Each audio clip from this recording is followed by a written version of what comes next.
नमस्कार, एक बार फिर से आपका स्वागत है और आप देख रहे हैं गोल। यानी आपके जीवन का भी कोई गोल तो होगा ही। उस गोल तक आप कैसे पहुंचेंगे, इसके लिए हमने बुलाया है विपिन सिंह को, क्योंकि इनको क्रेडिट जाता है हजारों हजार छात्रों को गोल उपलब्ध कराने में, अपने गोल तक पहुंचने में मदद करते रहे हैं ये। आइए इनसे बात करते हैं कि आखिर क्या क्राइटेरिया होना चाहिए। सिंह साहब, मैंने कहा कि हर गली मोहल्ले में कोचिंग संस्थान खुल गए हैं। आखिर बच्चे कैसे तय करें कि कहाँ पढ़ें, कौन अच्छा है कौन बुरा है। विज्ञापन जो अखबारों में छपते हैं उसी को आधार बनाते हैं बच्चे, कोई मैकेनिज्म ही नहीं है। आप बताइए, आप तो बहुत बड़े एजुकेशनिस्ट। एक बड़ी बात है कि हमारे यहाँ इस बिहार की जनसंख्या 12 करोड़ से ज़्यादा है, छात्रों की संख्या भी बहुत ज़्यादा है, व्यवस्थाएं बहुत कम दी गई हैं। बच्चे थोड़े परेशान होते हुए वो कहीं भी चले जाते हैं, किसी संस्थान को बड़े विश्वास के साथ वहाँ ज्वाइन करते हैं। और एक छात्र जब किसी संस्थान में जाते हैं तो वो अपने पेरेंट्स का गाढ़ी कमाई का एक बड़ा रकम देते हैं, साथ ही साथ अपना विश्वास भी देते हैं और उसके साथ वो अपना बहुमूल्य समय देते हैं। तो व्यवस्था ये तीनों चीज़ों का केयर करे।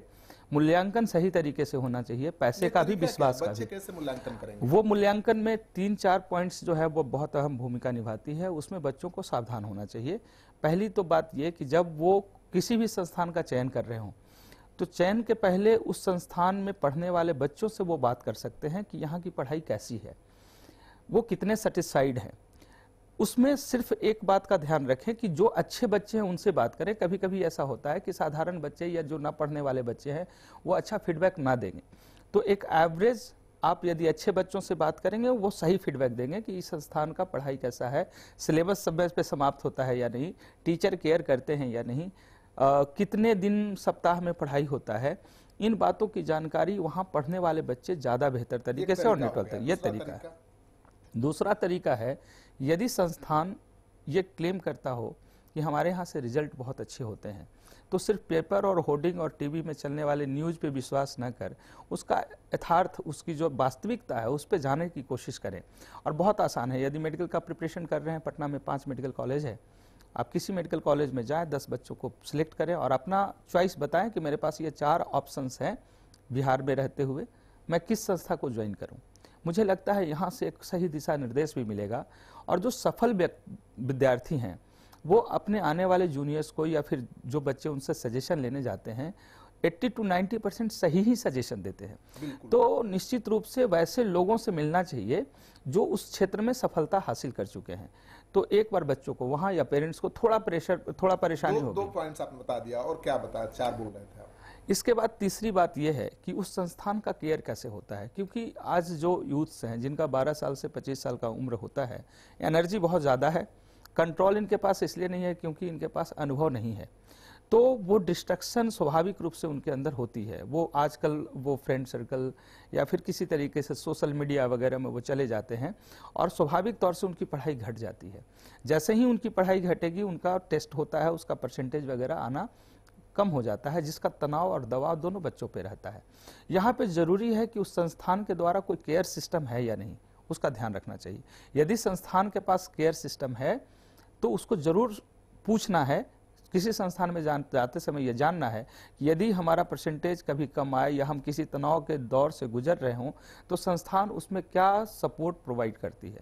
ये बहुत इंपॉर्टेंट है आज के समय में, क्योंकि जितने छात्र हैं इनके पास सपने बड़े हैं, करना चाहते हैं, बट करने की जो परिस्थितियां और जो पार्ट्स जो डेवलप किया जाना चाहिए उसमें कमी आती है, बीच में गैप बढ़ता है, बच्चे फ्रस्ट्रेटेड होते हैं, टेंशन में आते हैं, दबाव में आते हैं और गलत डिसीजन ले लेते हैं। आप क्या करते हैं ऐसी स्थिति? हमारे यहाँ एक सिस्टम है, एनालिटिकल सिस्टम है कि बच्चों का टेस्ट होता है फोर्टनाइटली, हर अल्टरनेट मंडे टेस्ट होता है। टेस्ट के माध्यम से पता चलता है कि इस स्टूडेंट ने क्लास में कितनी पढ़ाई की है और सेल्फ स्टडी इनका कितना है। दोनों में तारतम्यता होनी चाहिए। अगर वो दोनों एक दूसरे से सिंक्रोनाइज नहीं करेगा, सिर्फ क्लास में पढ़ाई करता है, सेल्फ स्टडी नहीं करता है बच्चा, तो उसका परसेंटेज गिरेगा। परसेंटेज गिरने के पीछे जो रीजन है हम उनके रिपोर्ट कार्ड से पता लगाते हैं। उन बच्चों के लिए एक सेल बना हुआ है, हमारा सिस्टम बना हुआ है, उसमें टोटल काउंसलिंग करने के लिए उसका जो मोरल सपोर्ट, केयर सिस्टम, या फिर कहीं भी उस बच्चे को किसी डाउट हो रहा है सब्जेक्ट में, उसे समझ में नहीं आ रही है बातें, उसके लिए अलग से फिर से क्लास लगाना, साधारण बच्चों के लिए जिनका लेवल कमज़ोर है उनके लिए टीचर प्रोवाइड करना जहां उनको डाउट हो रहा है ज़्यादा।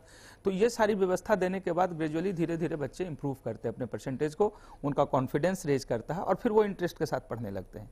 तो जब उनका फेज जिस समय परसेंटेज गिरता है उस समय केयर सिस्टम की बहुत बड़ी भूमिका होती है।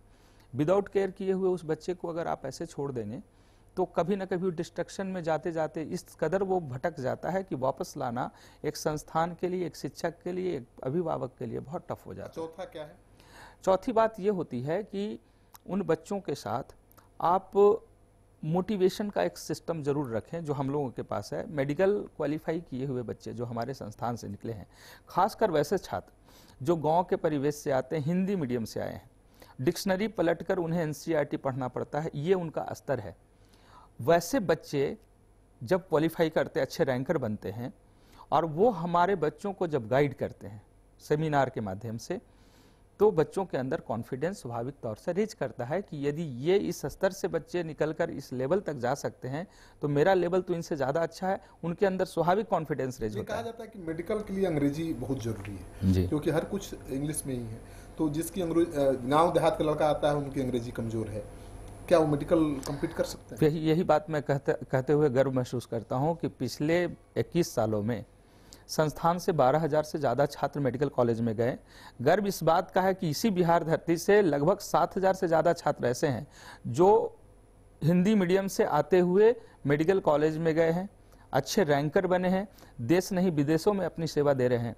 तो इस बात पे गर्व है, हम बिहारियों पे गर्व कर रहे हैं। अच्छा, बिहार और छात्रों को आप सक्सेसफुल हैं, अभी आपका गोल भी लगभग गोल के करीब हैं आप, लेकिन ये बताइए कि जो गरीब बच्चे हैं जी, जो अफोर्ड नहीं कर सकते जी, लेकिन बहुत इंटेलिजेंट है जी, जिनके माँ बाप फीस नहीं चुका सकते जी, उनके लिए क्या आप लोग कुछ करते हैं? मुझे ऐसा लगता है कि शिक्षण संस्थान चलाने वाले हर व्यक्ति को इतना सेंसिटिव तो होना चाहिए कि शिक्षा को व्यवसायीकरण के रूप में सिर्फ नहीं प्रस्तुत करें, एक मिसाल, एक जवाबदेही भी निभाएं।